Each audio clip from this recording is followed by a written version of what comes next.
13 জানুয়ারি 1948 ঢাকার বর্ধমান হাউসে মুসলিম লীগের দলীয় সভায় অংশ নিলেন 3 মন্ত্রী। সেখানে শেখ মুজিবের নেতৃত্বে 150 মোগলটুলির ওয়ার্কার্স ক্যাম্পের কর্মীরা এ অঞ্চলের জনসাধারণের দাবি দেওয়া সম্পর্কিত প্রচারপত্র সহ উপস্থিত হলেন। প্রচারপত্র বিক্রি করা হলো।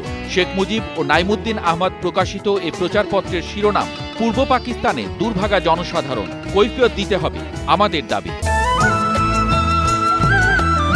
13 জানুয়ারি 1959 স্ত্রী ফজিলাতুন্নেসা মুজিব, 4 সন্তান এবং সাবেক ব্যক্তিগত সহকারীর সঙ্গে দেখা করতে চেয়ে আবেদন করলেন ঢাকা কেন্দ্রীয় কারাগারে অবস্থানরত নিরাপত্তাবন্দী শেখ মুজিবুর রহমান।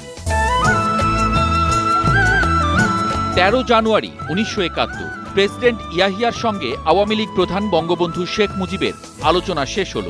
বৈঠক চলল 3 ঘণ্টা। 13 জানুয়ারি 1972 এপ্রিল পর্যন্ত সকল প্রকার কৃষি জমির খাজনা ও তার সুদ মওকুফের ঘোষণা দিলেন প্রধানমন্ত্রী বঙ্গবন্ধু শেখ মুজিবুর রহমান।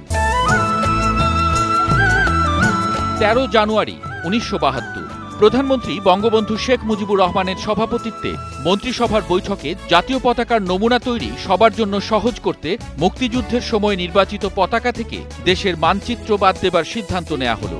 এ সভা থেকে জাতীয় সঙ্গীত হিসেবে নির্বাচন করা হলো কবিগুরু রবীন্দ্রনাথ ঠাকুরের আমার সোনার বাংলা আমি তোমায় ভালোবাসি এবং রণসঙ্গীত হিসেবে বেছে নেওয়া হলো কবি কাজী নজরুল ইসলামের চল চল চল।